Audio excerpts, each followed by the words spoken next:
Уважаемые ветераны, дорогие соотечественники, поздравляю вас с Днем Победы. Уверен, что это один из самых значимых праздников для жителей нашей республики и всех россиян.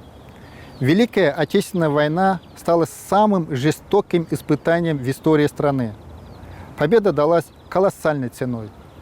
С глубокой благодарностью мы говорим о мужестве и отваге поколения победителей.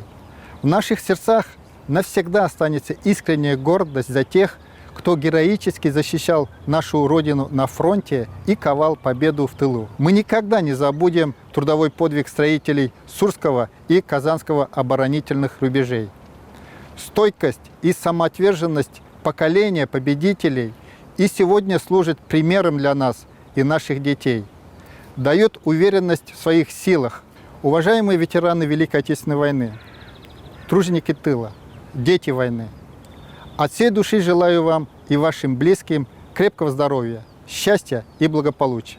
С праздником! С Днем Великой Победы!